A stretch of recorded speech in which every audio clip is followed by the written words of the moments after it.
Welcome one and all to our third session of the study of the women of the Bible. It is a wonderful kind of rich way to immerse ourselves into the story of some characters that we don't often get to consider. And today's class has a lot of material. These are stories, and one of them I kind of expanded a little bit from what you may have read, only because it just added some depth. And since it was there, I was like, well, maybe we should let's consider this. You don't always get that. So today, it's kind of fun to look at three particular stories. We're going to look at Ruth, Rahab, and Abigail. But before I get into some of the background stuff, are there any questions or comments that people might have before we get started? Yes, Bonnie. This is a comment. I had never heard of Abigail. And I was like, I thought I knew every story that was in the Bible. I didn't even know that was a biblical name. Yes, can you all hear that? Could you hear what, that was Bonnie. In fact, we should probably go around just so you online know who's here and then you can hear who's with us. But yeah, Bonnie hadn't heard of Abigail before. And I really, until I got back into this, I don't know that you could have said, you know about Abigail? I think that's a name I remember, but I don't know if I would have remembered this story. So it's so wonderful though, isn't it? It just, and that happens all the time with these characters. So, but before we go to any other questions or comments, just for the courtesy of awareness of everyone, I'm going to ask the class that's before me to go around and say as loudly as possible their names, and then I'll ask the online folks. So Ken Moore, Teresa Roeder, Wendy Wallace, Bonnie Magnetti, Bertie Weist, Joe Beck, Jay Williams, Carol Williams, Barbara Hall, Heidi Avery. and Barbara Tillman, just about. And then me, has to be. And then online, it's probably easier just for me to name you because I don't know if they're all in the same order that you appear on my screen. But we have Ann Galbraith here, we have Marsha Port, we have Boyce Baldwin, we have Kathleen Edwards, Jane Worst, Cecily Dewing, and Cordy Childs with special appearances periodically by It's a mystery guest. Yep. Okay. And Perry will be in a second. Oh, wonderful. So Perry, thank you. Okay, so apologies for that brief interruption, but any other questions or comments about this material or about anything we've covered so far? don't put that near the computer.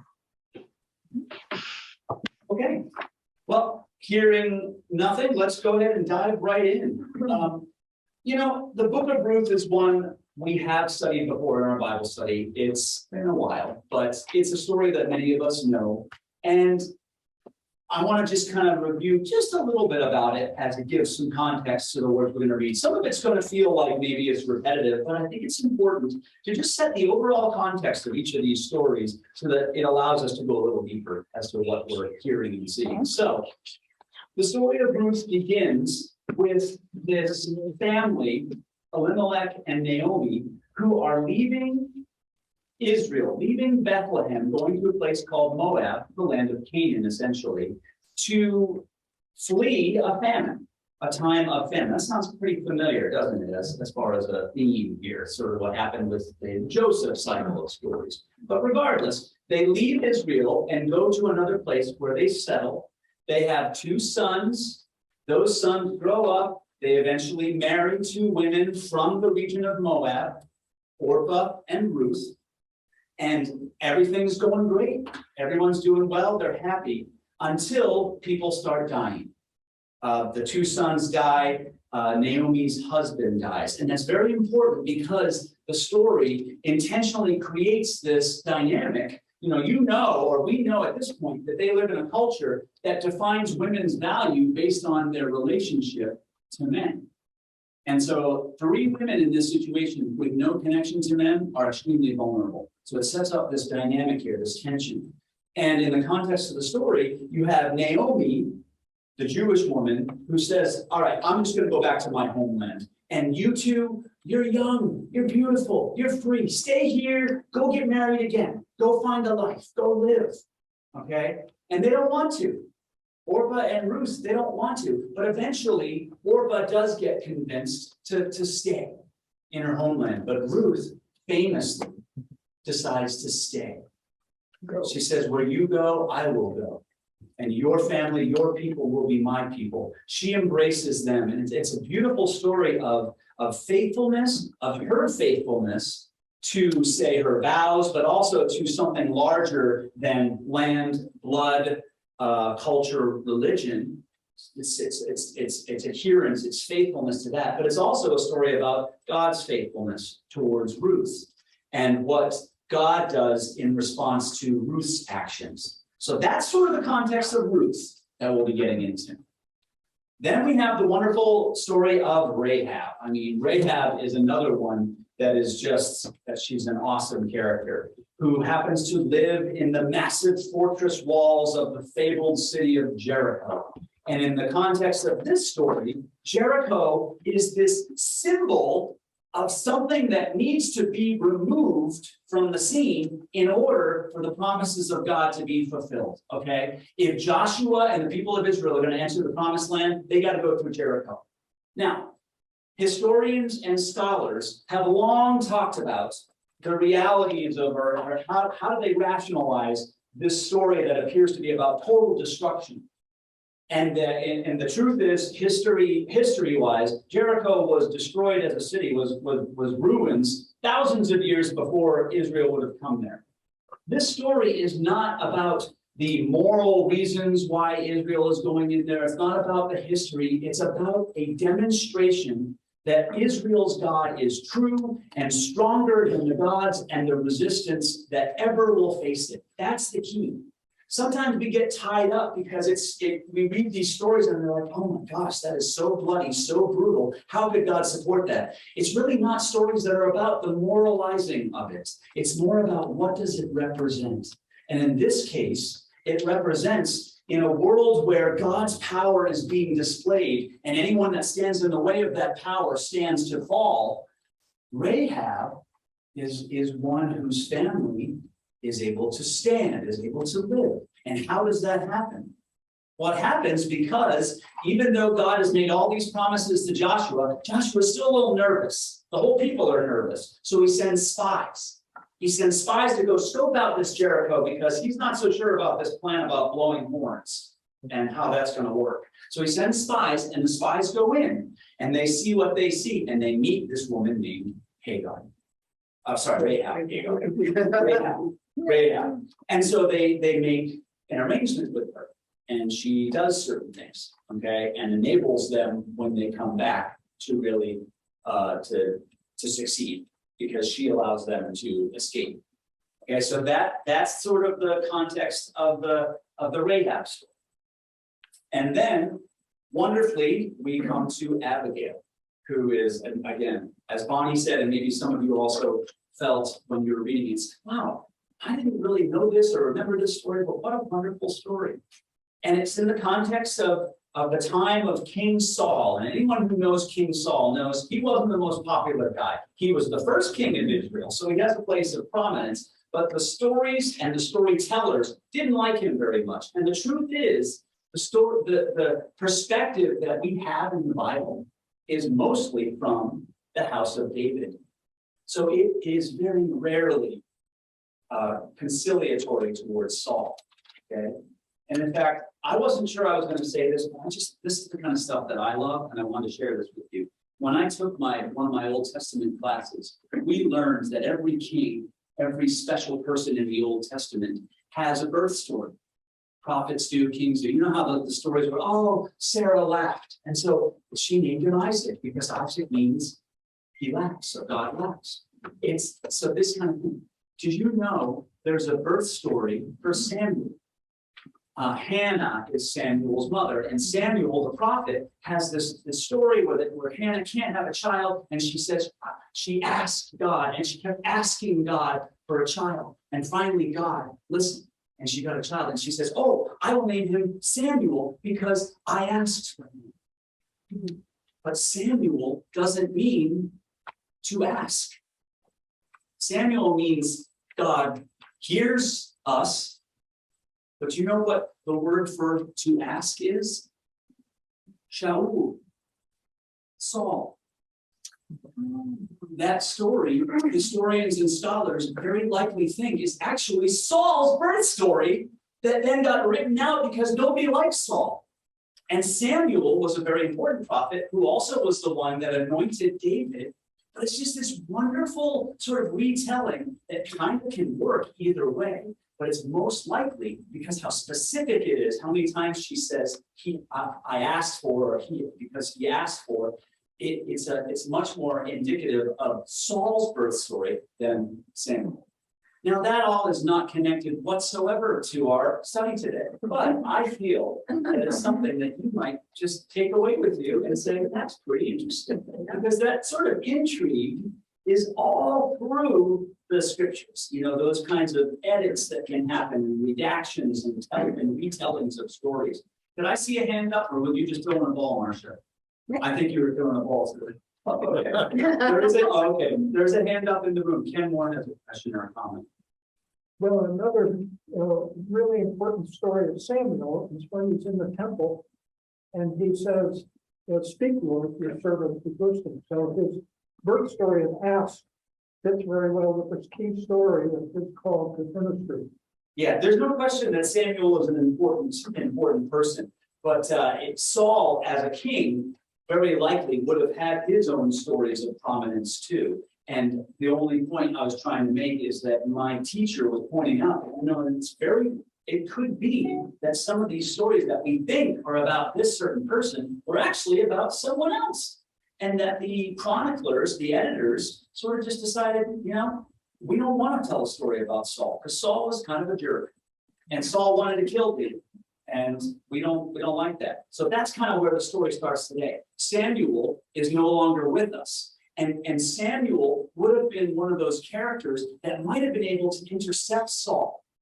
Because at the time we come to Abigail's story, Saul wants David dead. Samuel anointed David. So David got the sense that he's going to be the next king. And David's kind of running from Saul. Okay. And in the process of that, David and his family meet this shepherd by a river named Nabal. Okay, Nabal is a great name, and it means fool. Yeah. And when you read the story, that's how he acts.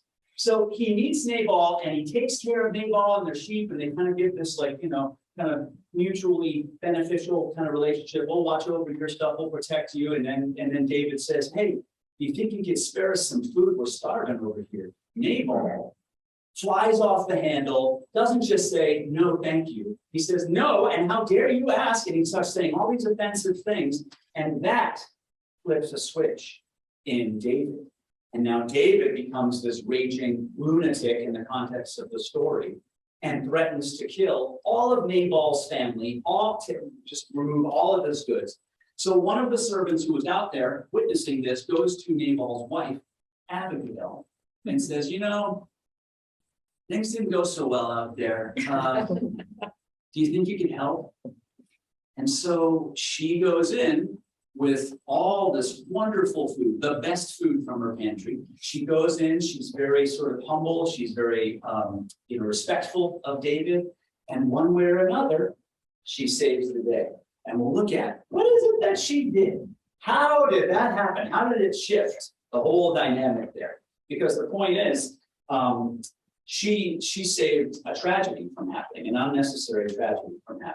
So her faithfulness, we'll look at what are the gifts and skills and things that she exhibited there. So that's a good, I think that's a solid enough kind of context for all those. Any questions or comments before we get into actually reading the scripture texts for each of those stories? Okay. What we'll do, they're a little bit longer, but because they're story narratives, I feel like they flow. Oh, 40, yes.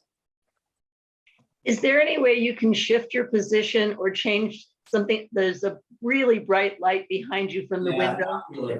And that's really. Turn against the wall, maybe. Thank you. Thank you very much. Very pinched now with the cord. But yeah, maybe that's a little better. Try that. I know. just the son's position. Okay, we'll try this. Now I'm kind of like tapping in the hole. Okay, so I'm thinking the best way to do this is we'll have two of the readings from this room and then one of them done online. So let's start with Ruth.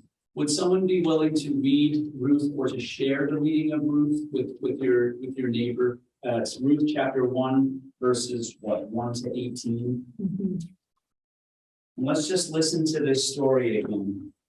And before we start, how do you like doing this? I have done it where we read all the stories first and then we go back and talk about them 1, 2, 3. Would you prefer reading about Ruth and then talking about Ruth? Yeah. And then reading about the other? Yes. Okay, let's change it up. All right. This is how Why we don't you roll. come on this side of the court and have the blue as your background? I'm okay, but we'll just read Ruth and then we'll talk about Ruth. Okay, so were there any volunteers to read Ruth? You're looking at me. Sure, okay. The whole 18 verses? Nobody Like I wants said, to you can share? share it with a neighbor. but Anybody I'm want just to gonna share? start reading Ruth, and when you get If I tired. run just out say, of breath. Yeah, exactly. Okay, and this is the King James. I'm thinking that I need it. I've got a newer translation for the New Testament. But Yeah. I still have the old, Challenging for. it's the new King James, but Right. still. Okay, Elimelech's family goes to Moab. Now it came to pass in the days when the judges ruled that there was a famine in the land. And a certain man of Bethlehem, Judah, went to dwell in the country of Moab, he and his wife and his 2 sons. The name of the man was Elimelech. The name of his wife was Naomi, and the name of his 2 sons were Mahon and Chilion, Ephraimites of Bethlehem, Judah. And they went to the country of Moab and remained there. Then Elimelech, Naomi's husband, died, and she was left and her 2 sons. Now they took wives of the women of Moab. The name of one was Orpah, and the name of the other Ruth. And they dwelt there about 10 years. Then both Mahlon and Chilion also died. So the woman survived her 2 sons and her husband. Then she arose with her daughters-in-law that she might return from the country of Moab, for she had heard in the country of Moab that the Lord had visited his people by giving them bread. Therefore she went out from the place where she was, and her 2 daughters-in-law with her, and they went on the way to return to the land of Judah. And Naomi said to her 2 daughters-in-law, "Go return each to her mother's house. The Lord deal kindly with you as you have dealt with the dead and with me. The Lord grant that you may find rest each in the house of her husband." So she kissed them, and they lifted up their voices and wept. And they said to her, "Surely we will return with you to your people." But Naomi said, "Turn back, my daughters. Why will you go with me? Are there still sons in my womb that they may be your husbands? Turn back, my daughters, go, for I am too old to have a husband. If I should say I have hope, if I should have a husband tonight and should also bear sons, would you wait for them till they were grown? Would you restrain yourselves from having husbands? No, my daughters, for it grieves me very much for your sakes that the hand of the Lord has gone out against me." Then they lifted up their voices and wept again. And Orpah kissed her mother-in-law, but Ruth clung to her. And she said, "Look, your sister-in-law has gone back to her people, to her gods. Return after your sister-in-law." But Ruth said, "Entreat me not to leave you or to turn back from following after you. For wherever you go, I will go, and wherever you lodge, I will lodge. Your people shall be my people, and your God my God. Where you die, I will die, and there will I be buried. The Lord do so to me, and more also, if anything but death parts you and me." When she saw that she was determined to go with her, she stopped speaking to her. Well done. Thank you. And that was quite lovely. That was the new King James. It's the new King James. Yeah, that's a little more modern. It's not as many Yeah. A's and vowels. It's funny, it struck me that famous poetic passage It does feel like a marriage vow. It It is. really does. Yeah, So very many much, yeah. marriages, and there's even a song that I've heard sung at weddings, whither thou goest, yeah. Okay, so, there's a lot here, and the way I've structured this class is, it's not so much, our intention with these classes is not so much to understand every historical context and get underneath every nuance of the scripture story itself, but these characters and the way they behave and the faith they demonstrate invites us into leaping off points for our own lives. So that's kind of the direction I'm taking. This is a story of her faithfulness. This is a story of her commitment. And one of the ways that Ruth's faithfulness is manifest is that she stays by Naomi's side. And in order to do that, she's willing to move away from her past, from her people, from the stories of her origin.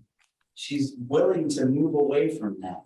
And I want to ask you, because that's a powerful step, it's a powerful narrative. And I want to ask you, when have you had to make some sort of a breach, some sort of a movement away from your past for the sake of your faith or your life? And what was that like? What were some of the effects of that decision? Because for Ruth, it was very uncertain. She basically to step into that was to say, I don't know where I'm going to end up, but I'm staying with you. There was no end point, but we see how it worked out. Her faithfulness was rewarded. Her son Obed became the father of Jesse, who was the father of David. She became part of the line of eventually Jesus. So anyway, can you think of any time in your life where you have sort of had an intentional separation, a breach from your past, your story, and what were the effects of that? Carol? Well, as I mentioned to Dan before we started, we did have this passage of Ruth at our wedding because Jay was in the military. We got married and we were immediately sent to Tacoma, Washington. And then after a year and a half there, he got sent to Korea. So I ended up going to Washington and then he left. And I ended up having to come back by myself with a little boy. And my dad had just died. So my mother and I both were widows in a sense because we were by ourselves in uncharted territory. That is one of the most, when I counsel young couples, so often, could everyone hear what Carol shared there about getting married? And she just shared that you're coming up to a pretty special anniversary too earlier. And that's, and when is that again? Is that November 5th. That's November 5th, their 50th wedding anniversary. I have to say that in resonating with what Carol said, when I counsel young couples, one of the hardest things when young couples get married is when one of them, often the husband, is in the military. Because to start your life together and then have one of them either literally physically gone somewhere else and the wife by herself in a totally new community, or just pulled in so many different directions and still together, it creates a lot of stress because it's a whole new dynamic and it's not something you sort of feel like you signed up for. And I do think that a lot of the bases and the military do a credible job with trying to help navigate that, but it is still a deep area of stress and challenge. And the term that Carol used, sort of like you're a military widow, is, I guess, a term of endearment, but it's something that you recognize can happen because oftentimes you're pulled in, one family member is just gone. The military when I was in is not the military of today because when I was being sent over, I can remember even before I got transferred, one of my commanding officers telling me, if the Army wanted you to have a wife, we'd issued you one.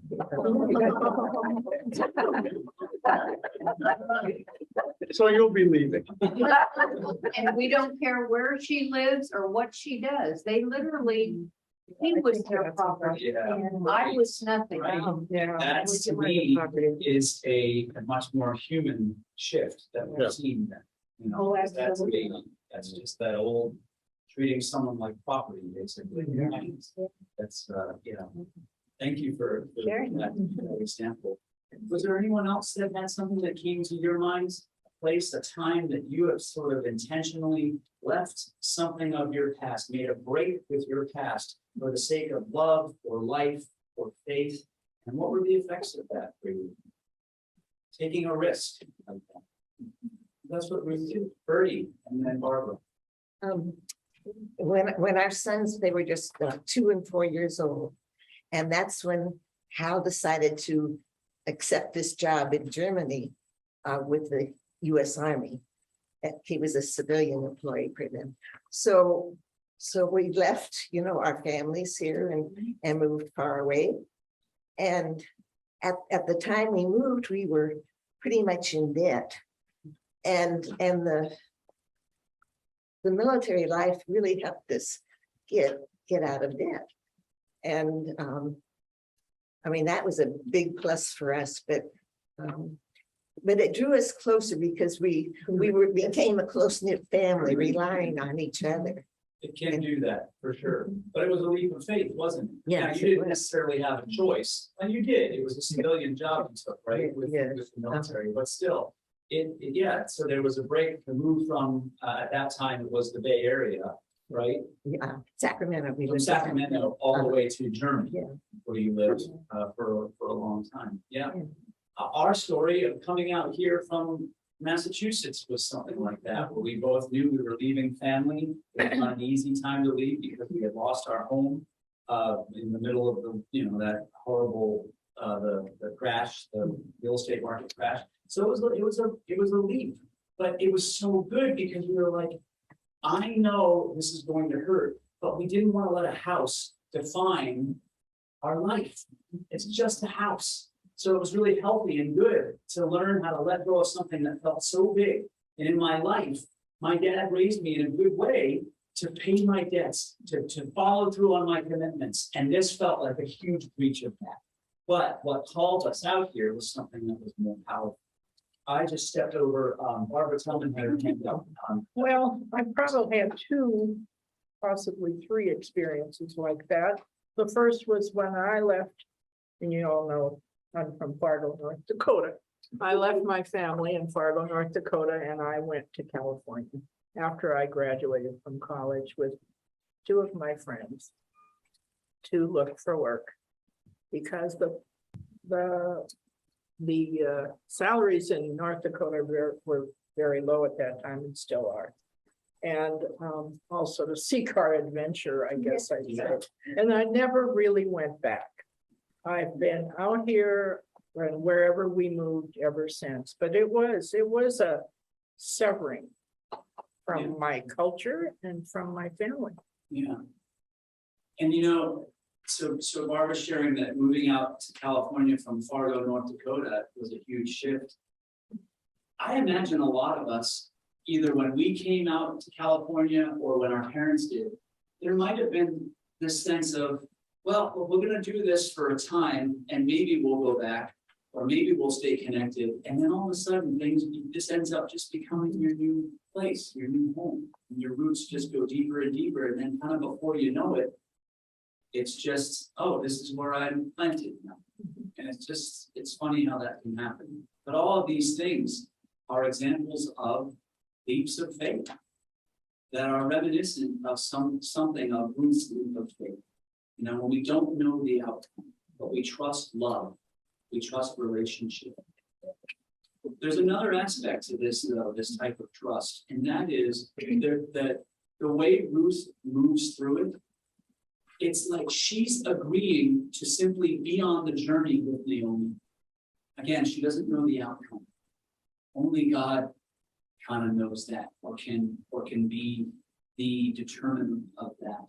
And so it asks us the question, is it difficult, or how have you managed those times in your life where your role is simply to be on the journey with someone, not in charge of the outcome, not having power over where you're going, but staying with them? And are there relationships in your life that you can think of where that has been your role? Because that is a profound trust, but it also can be really difficult, especially for those of us who do like to have a sense of purpose, direction, planning. control, that kind of thing. But to best just say, okay, hands up, but I'm staying with you. Anyone have something to say about that? Joe Beck. When I was married, I had 30 years of that. We had military and then we had AT&T, and I lived in 16 homes. So when we came here, it was, you knew we wanted to plant a vineyard, and this was it. But the first thing we did when we moved was we find a church and a doctor, because we had children. Yeah, they would sell. Yeah, finding your community. So Joe is sharing that in her life, you know, with her husband's work with military and then AT&T, she lived in 16 homes. And so it was always a sense of flux, always a sense of, we're here for the journey. I really don't know the outcome because I can't remember what address we were at. But you do have, Joe still has the best phone number I've seen, something like what, 1000 or 00? 878-7878. Yeah, yeah, her number. How did she get the AT&T? 878-878-78. 78. Yeah. We just keep dialing 8s and 7s. Great cribbage hand. Anyone else have something to share that brought up for me? You know, I'm working with someone, and I have worked with many people who have struggled with addiction. And one of the most challenging types of relationship you can have is walking with someone through that, because you learn very quickly that you don't have a lot of power. And sometimes the only power you have is the decision whether or not to continue to believe in them or offer a hand one more time when falls happen, when, you know, when they go back to their old habits, that kind of stuff. So that's been a challenging one for me mostly in my work as a minister, not so much in my family, although there are alcoholics in my family. And so that work is similar, but with addiction, I have found that to be just one of those places where I'm asked to walk without a certain sense of outcome, but just to demonstrate that I'm with you and that you're not alone, even though in a world that it might feel that way oftentimes. And that can contribute to someone's desire to numb themselves or to go back to addiction, because we all want to just feel better. And sometimes feeling better in the moment is all we can think of. So that was a place that came up for me, or a walk with someone that is not about control and it's not about outcome. It's about deciding whether or not we're going to stay with each other. Day by day. Day by day. Well, that's it, right? That's the Alcoholics Anonymous motto. One day at a time. Today. Anyone else? 40? When I was 17, I left California for upstate New York for college. And I did not know one person there. And I got on an airplane and got off and got in a taxi and took myself to college. And I did not know anything about the society there. I didn't have any friends. I pretty much lost contact with friends on the other side of the country because I might as well have been on the moon. And it was a pretty intense immersion into totally another culture. Many people there knew each other or knew people who knew people. And I was completely on the outside of any comfort zone that I might have had. And it was day by day of studying. And I got to come home once a year and had to sort of pawn myself off on friends and relatives for holidays because the school was closed and I couldn't stay there and I couldn't come back across country. So it was like 40 years of wandering with Moses. Yeah, and that you know, these leaps of faith, these sort of the ways of walking like that and taking that chance, it really is about, there's a wilderness aspect of it, but it allows us, you know, one of the benefits is that it helps us discover resources within ourselves that we might not have found otherwise. That's one of the blessings. I mean, and that's part of what the story of Ruth, I think exemplifies as well. When you take these sort of risks, you find in so many ways, you're not as alone as you maybe thought you would be. Or when we commit to staying in relationships, staying on the journey together, that becomes its own goal. And I think we realize that how true that can be. You know, sometimes it's not about getting to the specific place, but it matters, okay, I'm here and I'm with you. And that becomes the place where faith can really be germinated. So continue to think about, you know, what are those places in your life that where this sort of Ruth story, you know, either in the past or maybe in the present. Maybe there's relationships now that you're in, that you're seeing, wow, maybe I've tried to be too controlling about it, and maybe the role I need to figure out is maybe it's more of walking with and not trying to, you know, determine outcome, but just I will be with you and trust that the power of God is the one that will help. Wendy? Well, this is really for Horty because maybe that experience of, you know, not being included or such a big change, you know, has helped her make her who she is. She's always welcoming and everyone. She just makes sure nobody ever feels left out or not included. That's such a beautiful comment, and I do think anyone who knows Horty would resonate with that. And so, yeah, we'll take this as a moment to lift you up, Horty. that experience was such a powerful teacher, and that is how it works, right? We do learn compassion through these kind of struggles. And how many of us have resolved in our life to say, I'm going to do it differently. I don't want to feel like that again. I wouldn't want someone else to feel the way I felt. And so it really does change our whole outlook. And look, I'm sure it wasn't all wilderness struggle and challenge. It's college. It had to be awesome, even though it wasn't upstate New York, let's be honest. And it was nursing school. There was no, yes. there was not a lot of fun. But these kind of moments do kind of develop resources within us and paths, you know, directions that we might not have discovered. We might have missed because we were either feeling like I gotta go this way, or, you know, I'm not ready to take that leap. I want to stay safe. Those kind of things. So thank you. I don't want to cut anyone off if there's other hands. I see Marcia.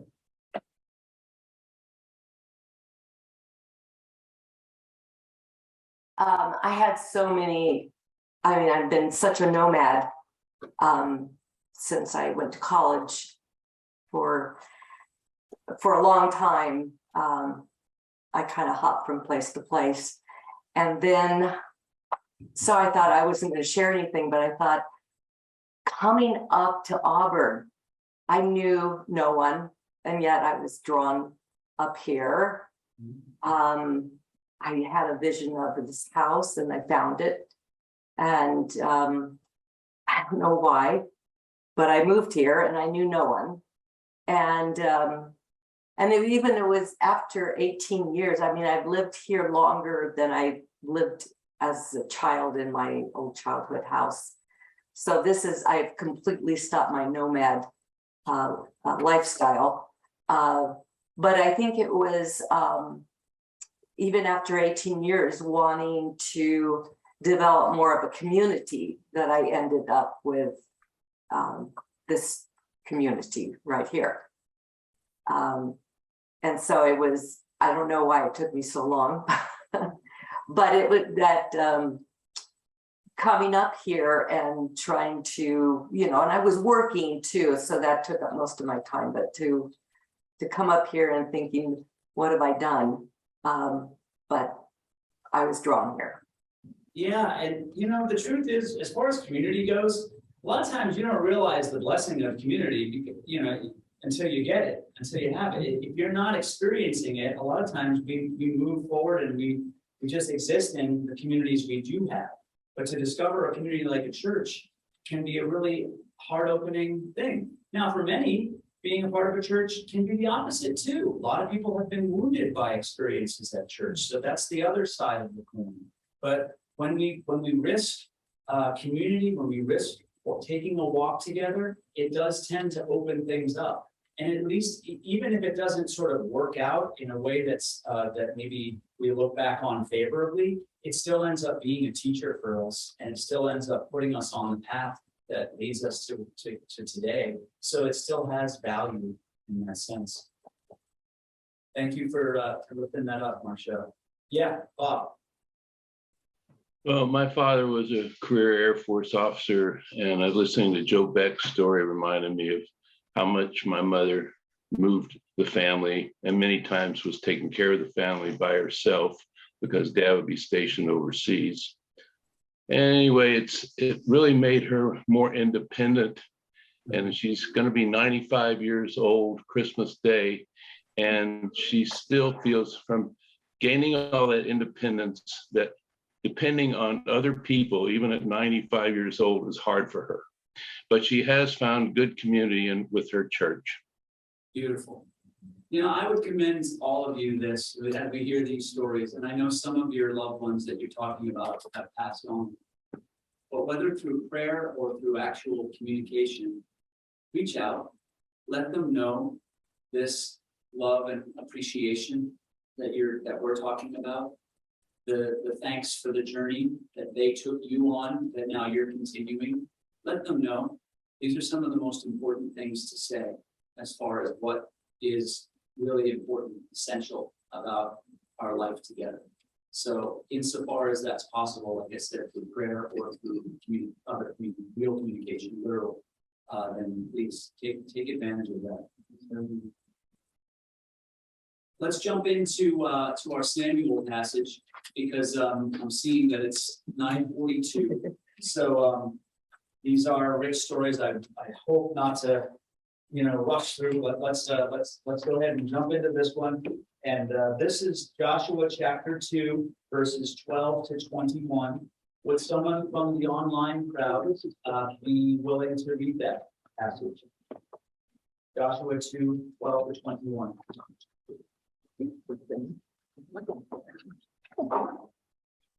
And by reading it, I meant reading it out loud.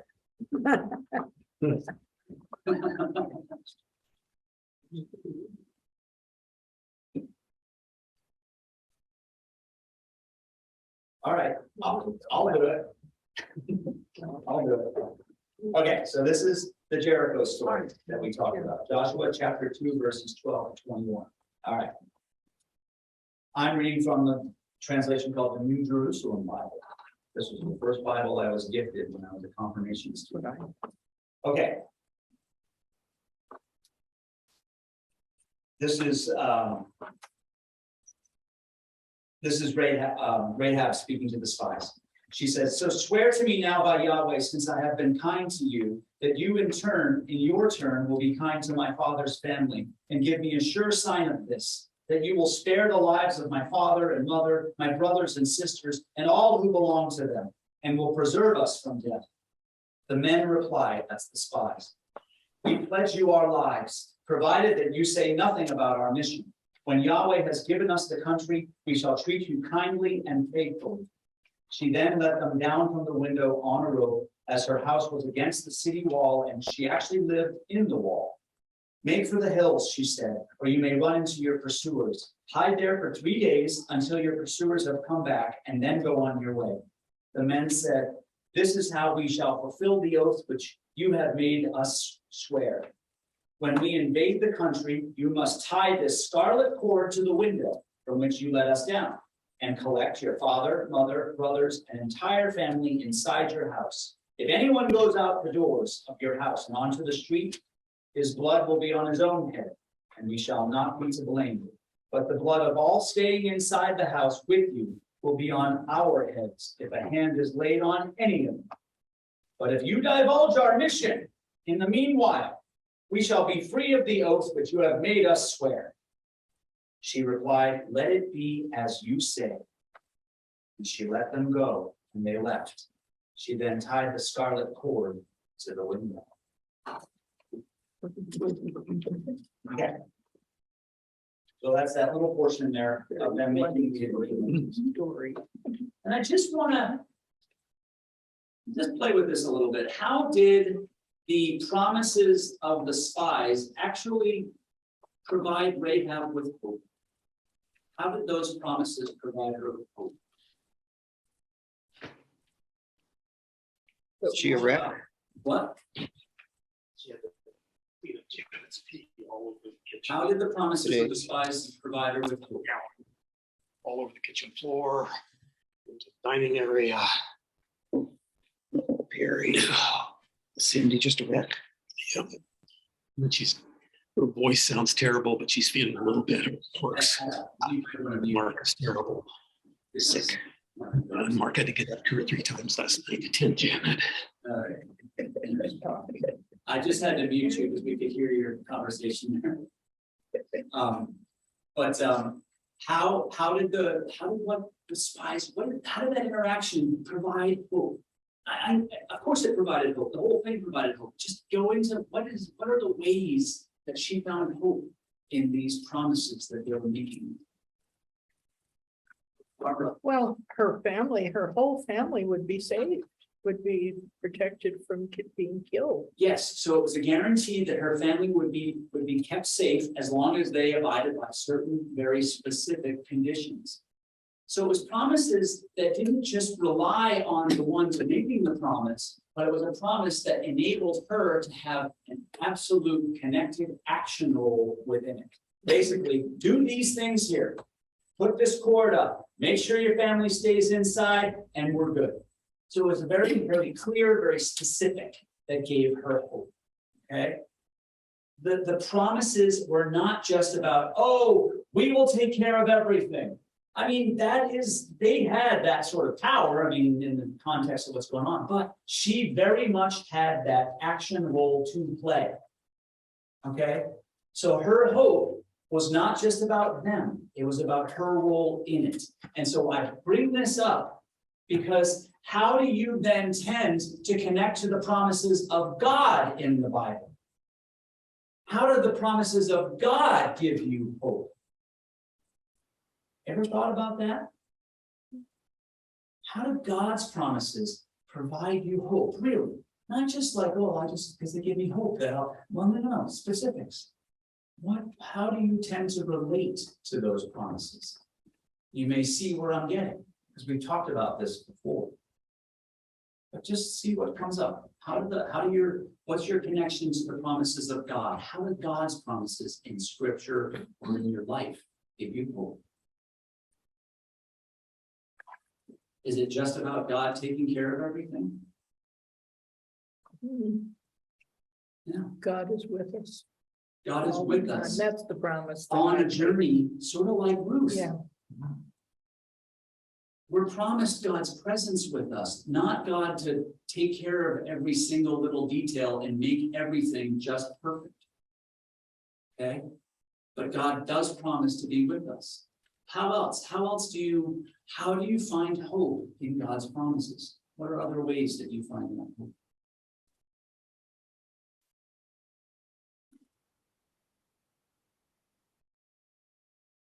We've been Marcia? That God loves me. And I think I held on that since I was 4 years old. And I mean, we perish without love. And so no matter who's angry with me or how alone I feel from other people, God loves me.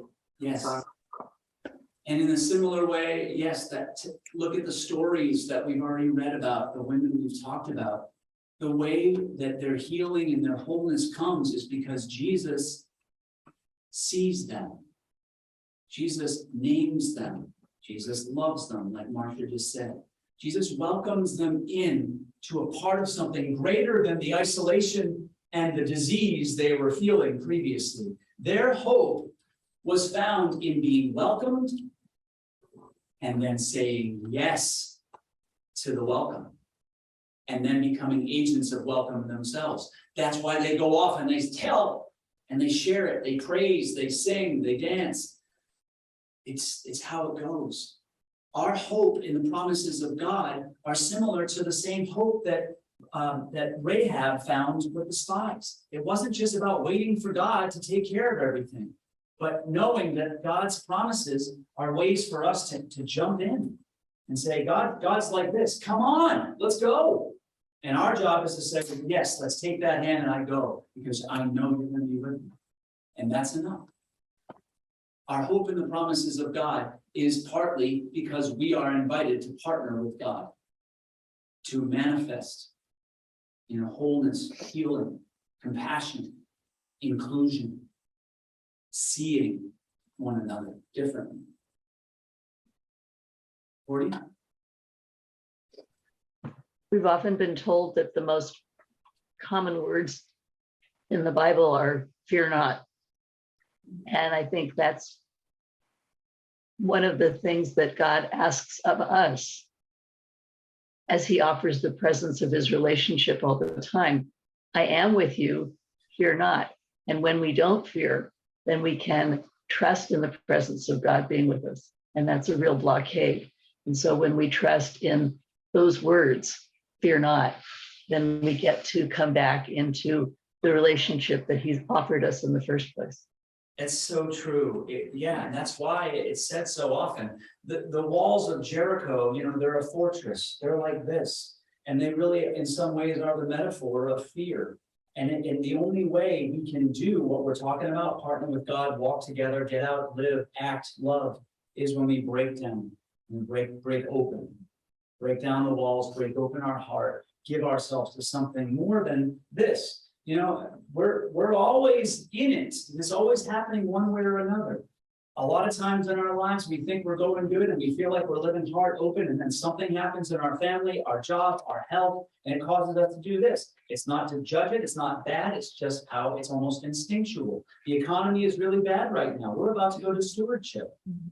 Not the best time to go to stewardship, but really, is it ever the best time to go into stewardship? The point is, there's always times where we are dealing with these tensions within our lives that make us want to do this. And these stories are always about, yes, but if God is going to be manifested, if you're going to welcome the spirit of faith in, it's always about trying to find ways to do that, to break it open and to release yourselves from the bondage of fear.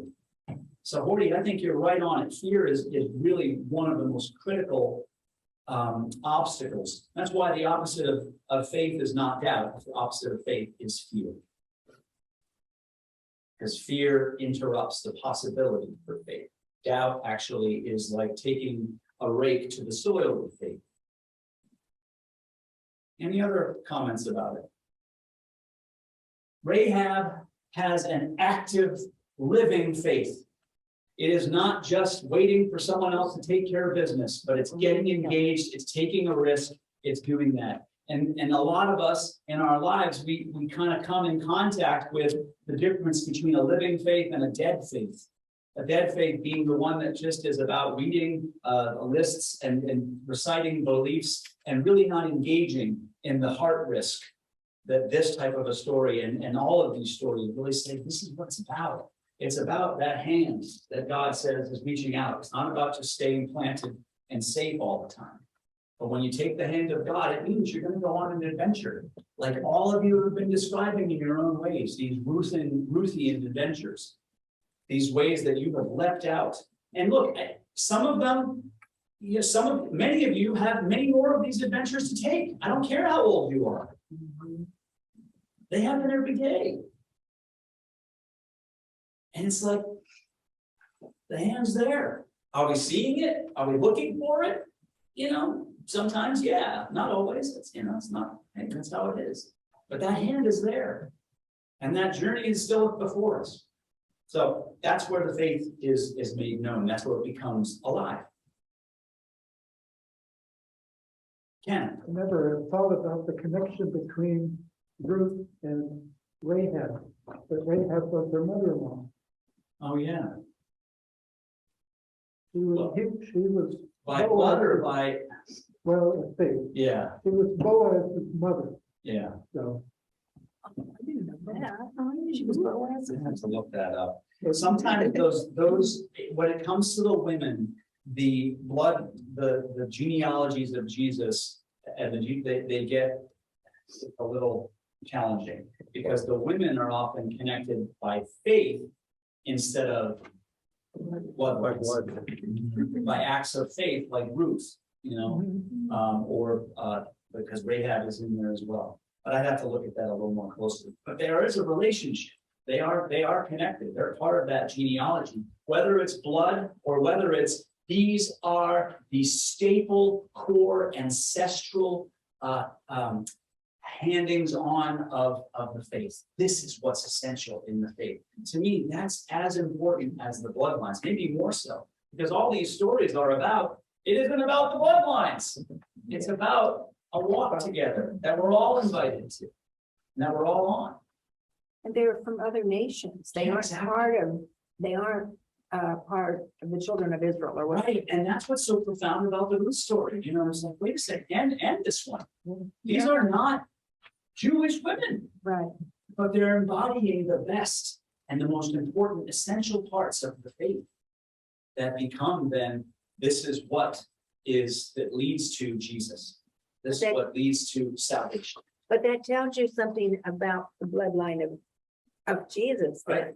Because you would think, and I'm not a Jewish person, but you would think if you were reading the Old Testament and they were always prophesying that the Messiah was coming, well, of course, he's an Israelite, of course he's Jewish, but if you go back to Ruth or these other people, they aren't all Jewish. And that is exactly why Matthew starts with a genealogy, because it is a theological statement that is basically saying, right at the first moment of the gospel, that this whole story of our identity, of our nation, of our hope, of the Messiah has nothing to do with what we thought, or it's not tied to what we thought was most important. And Jesus came to show us that, but already our stories have given us this, and we've just failed to see it because we had this myopic view that, well, the Messiah has to be, this and this and this, and both this family and this bloodline and this specific, and it gets to be to a place where you're only looking for what you're looking for. And the gospel stories are basically saying, no, break it wide open. God's purposes and God's plans are way larger than humanity, or than what our designs are. Okay? All these stories exhibit that. And the truth is, our lives, the stories you've shared, they exhibit that. That our plans for our lives, sometimes it shifts and we got to let it go. And our job is to maybe decide, are we going to kick against everything, or are we going to give ourselves to it? And we're going to take that hand and say, I'm walking with you where you go. Let's do it. And that's the choice we face every day. Every day, that's an act of faith, is to take the next step. Wow. Wasn't there also in this passage that Rahab acknowledges the miracles of the Israelites? Yes. And she mentions the Sea of Reeds, or the Red Sea. And she has faith in their God. Yes. Yep. And that's part of that's a story that says, okay, this is almost a pattern. This is how that some of those that we are supposedly stepping in, and where it says everyone was just laid waste to. Well, no. If you are able to sort of say, we welcome your story as our own, and we accept this story of liberation, it's kind of their way of it. I look at that as a little bit of a marketing campaign. This is how we do it. Basically, if you can just accept this, it's kind of the way we spread Christianity across Europe. Hey, look, you can keep doing your thing, accept this part of our story. Just here's a new way of understanding, and then let's keep moving on. That kind of thing. These stories about Joshua are not about history so much as they are about describing a sense of identity.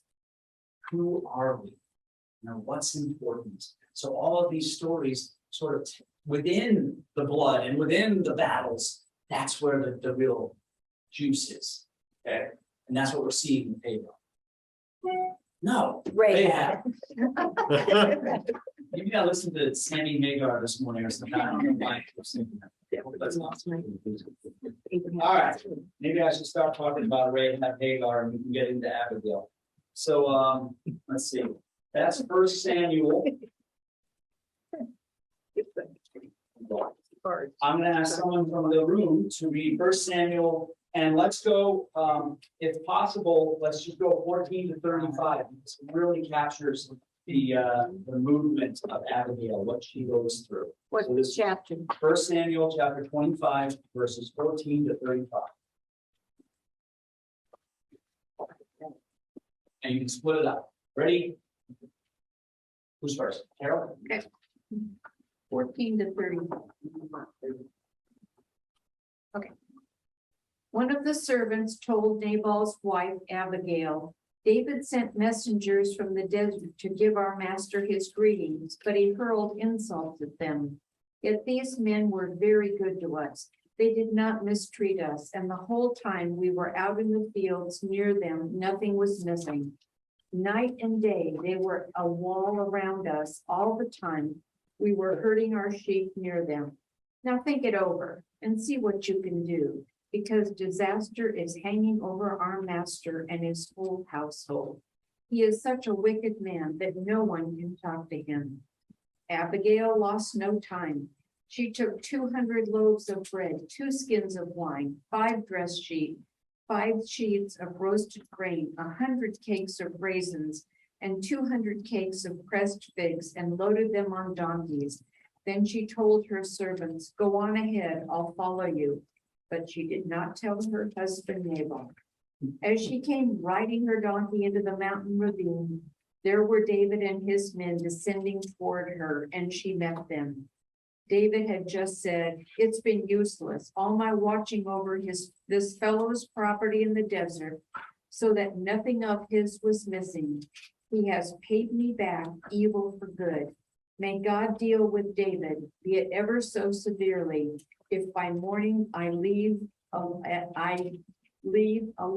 one male of all who belong to him.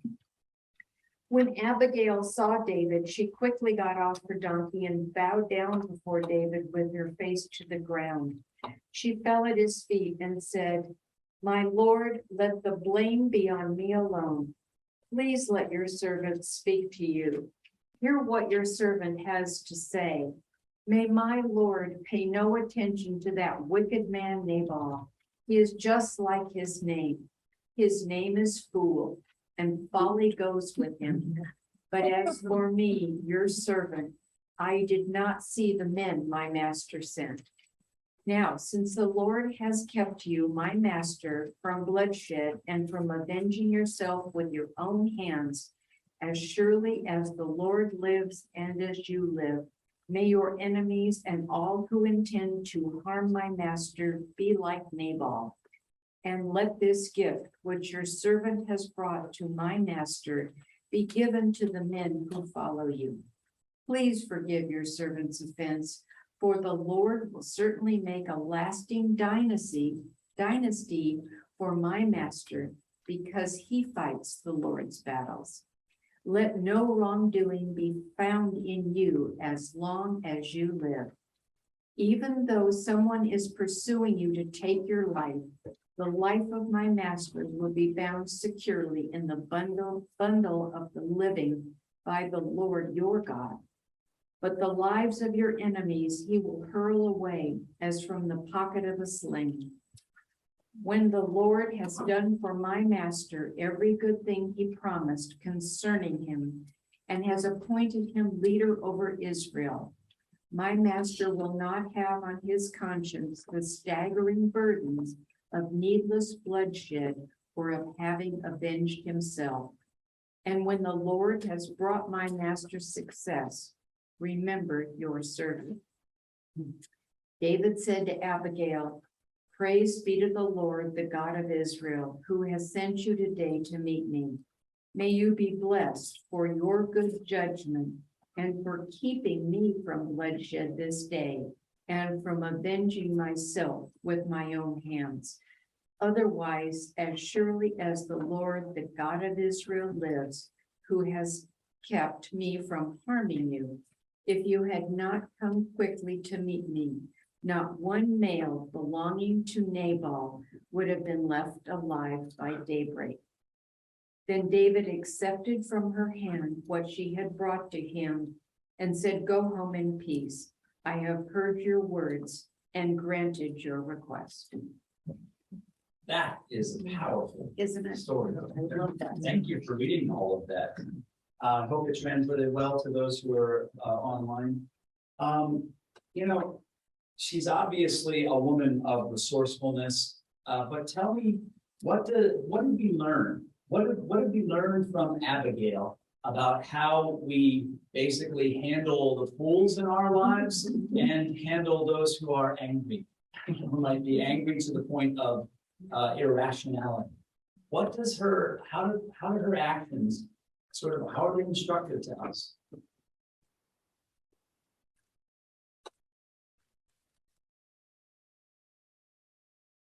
Stay calm and carry on. Stay calm and carry on.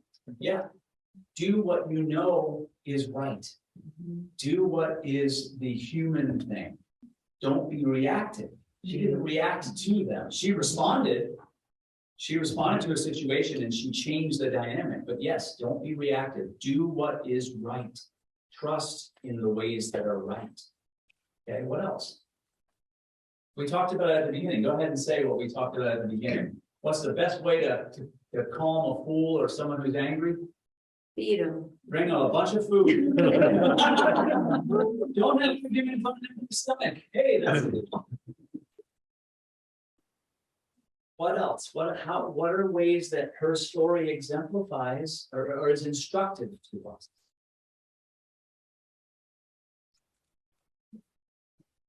She ignores the fool. Yeah, she ignores him. She stops asking him for advice. She just is like, oh, sometimes you just have to go around the fool. You know, she spends a lot of time talking truth and speaking wisdom, but not to him, because a fool doesn't respond to that. And sometimes you just have to go around the fool and get to the heart. She spent a lot of time talking to David. And what's interesting about what she says to David, she's speaking all this truth. It's like, you save yourself the burden of someone's unnecessary blood on your hands. Now, David has already had his share of that. And we know that that's part of his story. The Bathsheba story, you remember that? He has blood on his hands from that. He's not an innocent, you know,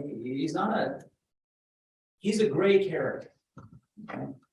But she speaks truth in a way that he is convinced by. And she brings the food. She brings the best food. And she shows respect. You know, remember, this is a culture that so values the welcoming of strangers. Okay? David and his men have been out there protecting Nabal and his sheep, and that to have that not sort of to have it met with the reaction that he gives them and his insults is really, it's a big deal.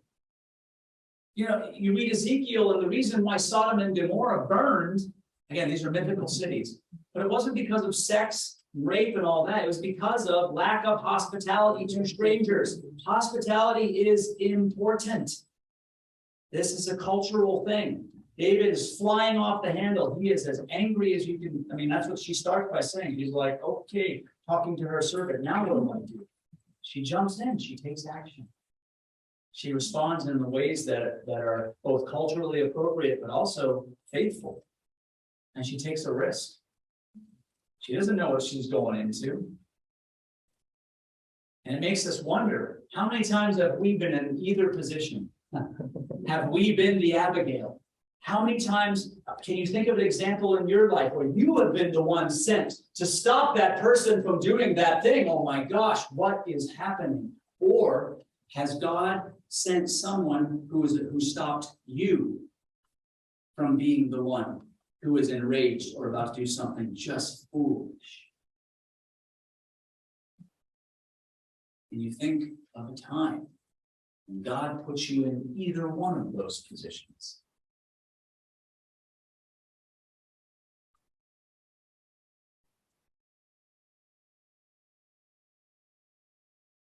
Abigail was in the right place at the right time. But being in the right place at the right time doesn't matter unless we respond.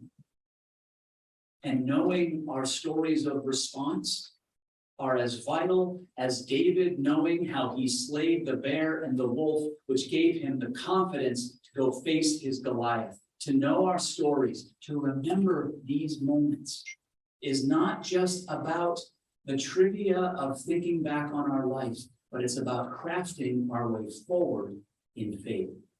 Because as we build stone by stone, memory by memory of how we've been shaped by all of these, yes, the times where we've fallen down, where we have been fools or angry, yes, or the times where we've been picked up.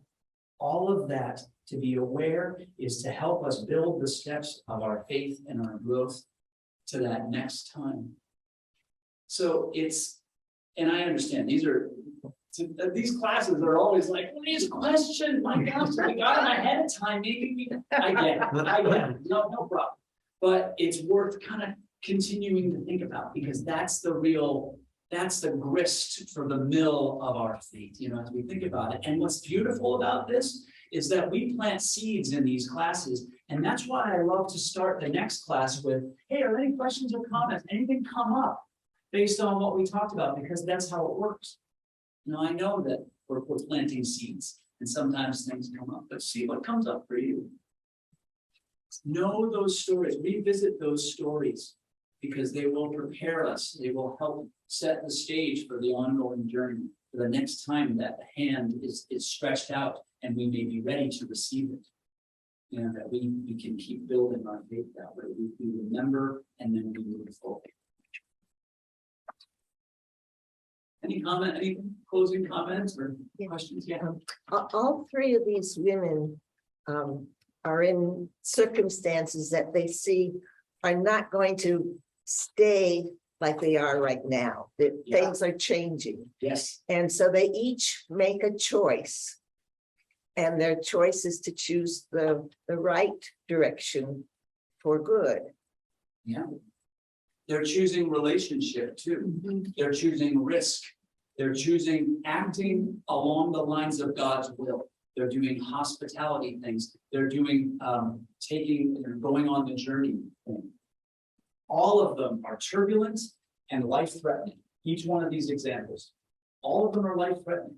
Okay, that's the risk. That's what's at stake. But as Bernie said, they all decide to take action based on what their faith guides them to do, what they feel is right, and what keeps them in relationship with the people around them, and thereby God.